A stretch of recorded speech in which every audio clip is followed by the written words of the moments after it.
Hello, in front of me I've got REALME 8i. In this video I'll show you how to use Google Assistant on lock screen.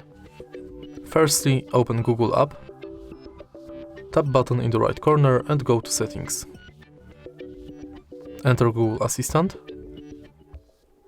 and tap on voice match. Now enable this function.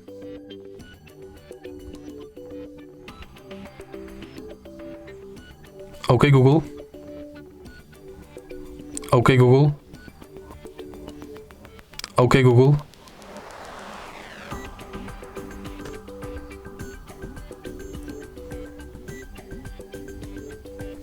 Go back, tap on lock screen and make sure this is enabled too.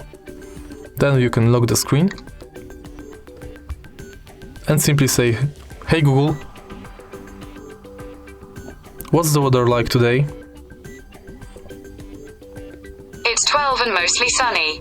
Today, it'll be partly cloudy, with a high of 16 and a low of 7. If you find this video helpful, please leave like, comment and subscribe.